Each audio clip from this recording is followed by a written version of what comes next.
En l'an de disgrâce 1666, un incendie gigantesque dévaste Londres. La ville entière est la proie des flammes. Des flammes de l'enfer, elles dévorent tout sur leur passage. Londres brûle. Pourquoi ce fléau?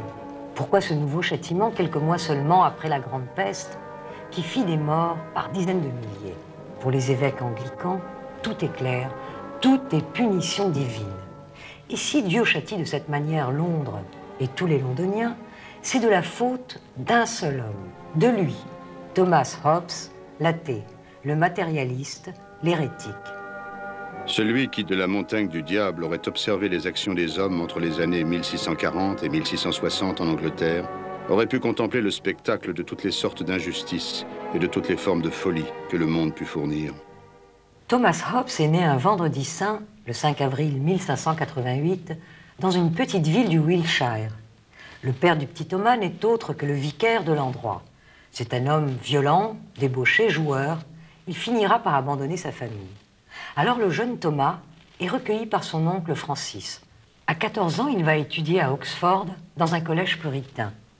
Mais à la scolastique et aux études religieuses, l'adolescent préfère bientôt l'étude des cartes géographiques et des livres de voyage.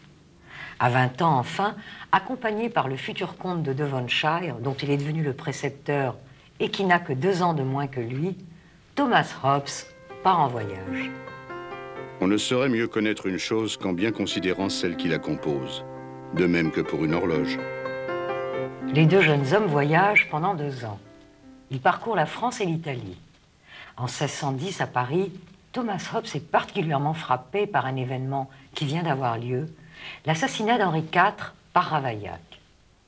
De retour en Angleterre, Thomas Hobbes se consacre à divers travaux de traduction. C'est ainsi qu'il participe à la traduction de certains des livres de Francis Bacon, le philosophe anglais le plus célèbre de son temps.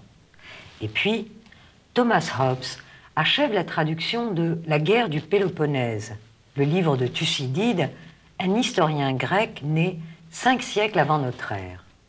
Thomas Hobbes y voit les méfaits de la démocratie et se forge une conviction qui ne le quittera plus.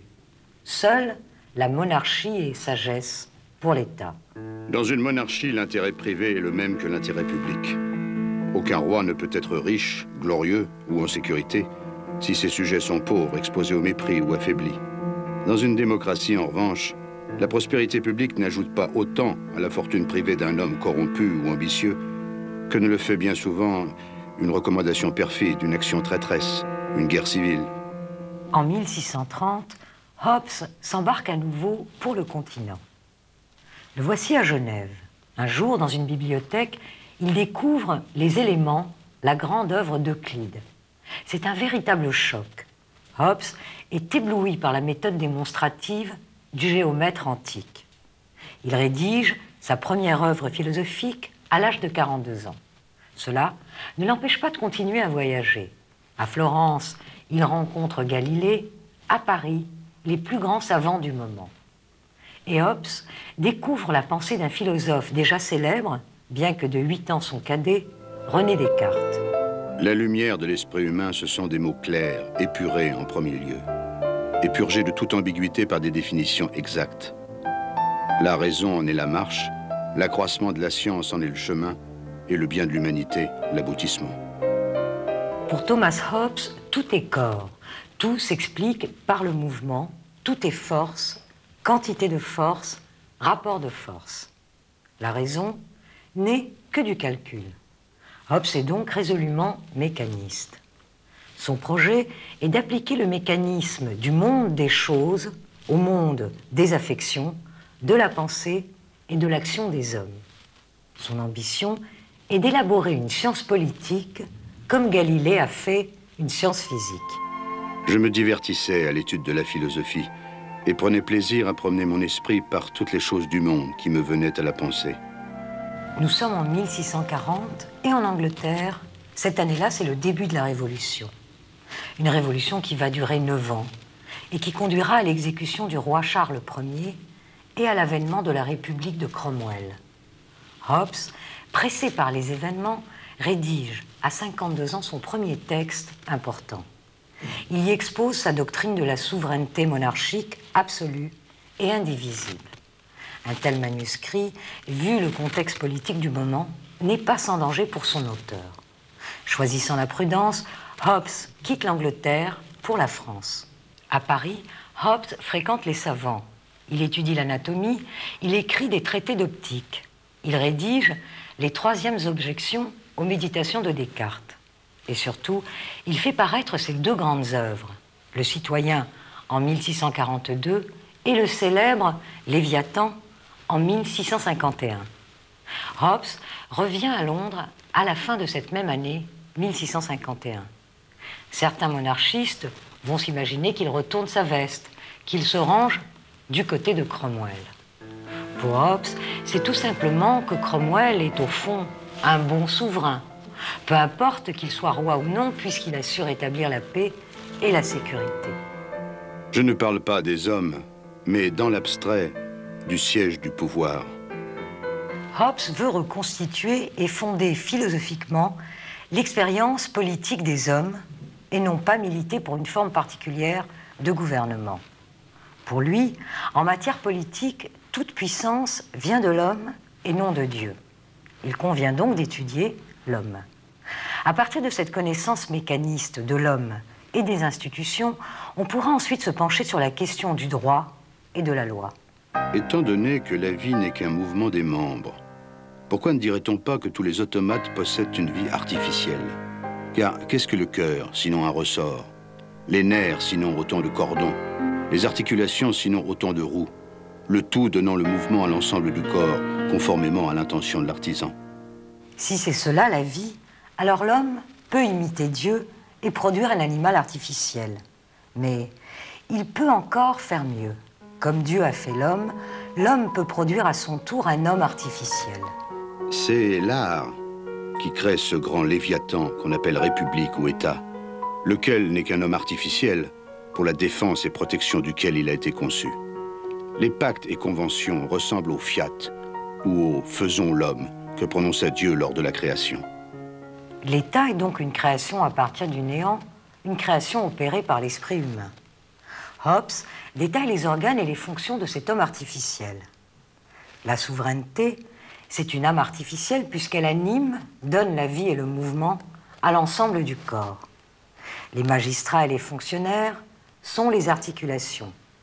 La récompense ou le châtiment sont les nerfs. La prospérité et la richesse sont la force. Les conseillers sont la mémoire, la concorde et la santé.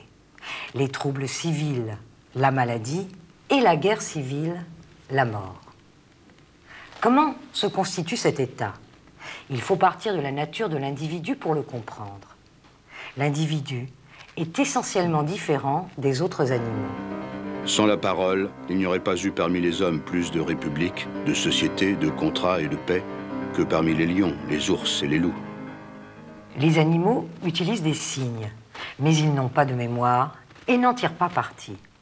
L'homme, lui, place des marques visibles qui lui permettent de se rappeler ce qu'il a marqué volontairement et arbitrairement afin de s'en servir. Ainsi font les hommes qui, passés près d'un rocher sur la mer, y laissent une marque pour se rappeler leur premier danger et l'éviter. L'homme utilise également des marques auditives, ce sont les noms, les mots du vocabulaire qui lui permettent de raisonner, c'est-à-dire de calculer. Ainsi, l'homme maîtrise l'espace et le temps et accède à une puissance incomparable. Mais voilà, cette puissance se retourne contre lui, car l'homme est aussi fait de désirs qui le conduisent à se comparer et à entrer en rivalité avec ses semblables. Tout se résout dans le combat. Mais alors, que deviennent les plus faibles? L'homme le plus faible a assez de force corporelle pour tuer l'homme le plus fort. Un paradoxe? Non. Pour Hobbes, les hommes sont naturellement égaux puisque nul ne connaît l'issue du combat. Tous les hommes sont égaux dans l'espoir de l'emporter, ce qui renforce l'effort de chacun pour détruire ou pour dominer l'autre. Et c'est le cercle infernal où chacun son tour est l'agresseur et l'agressé. Aussi longtemps que les hommes vivent sans un pouvoir commun qui les tienne tous en respect, ils sont dans cette condition qui se nomme guerre. Et cette guerre est guerre de chacun contre chacun. Est-ce à dire que l'homme est un loup pour l'homme? pas exactement. Il est également vrai, et qu'un homme est un dieu à un autre homme, et qu'un homme est aussi un loup à un autre homme. Même dans l'état de nature, l'homme n'est pas comme un animal.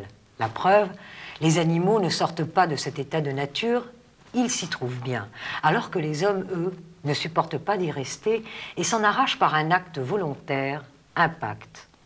Une convention de chacun avec chacun est passée de telle sorte que c'est comme si chacun disait à chacun « J'autorise cet homme ou cette assemblée et je lui abandonne mon droit de me gouverner moi-même à cette condition que tu lui abandonnes ton droit et que tu autorises toutes ses actions de la même manière. » Cela fait, la multitude ainsi unie en une seule personne est appelée une république, en latin « civitas ». Avec ce pacte, l'homme transfère son droit naturel, qui est le droit de tous, fondé sur la force à un tiers, à l'homme artificiel, celui que Hobbes baptise Léviathan. Ainsi, l'auteur du pouvoir, c'est le peuple, mais l'acteur, c'est le souverain qui représente son peuple et qui dit la loi. La crainte était cause du désordre dans l'état de nature, elle engendre maintenant l'ordre dans la société civile. Le souverain a les moyens d'imposer la sécurité. Il est absolu et indivisible, c'est-à-dire qu'il ne dépend que de lui-même et que son pouvoir ne peut être partagé sans qu'il se nie lui-même.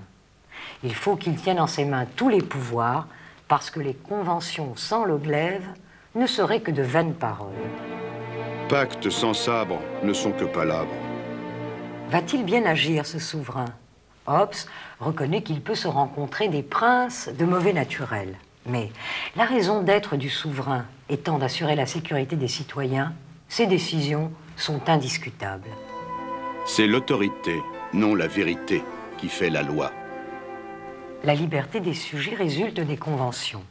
La loi reste silencieuse dans beaucoup de circonstances. La liberté d'acheter, de vendre, de conclure des contrats, de choisir sa résidence, sa nourriture, son métier, d'éduquer ses enfants à sa guise. Toutes ces libertés sont laissées au sujet.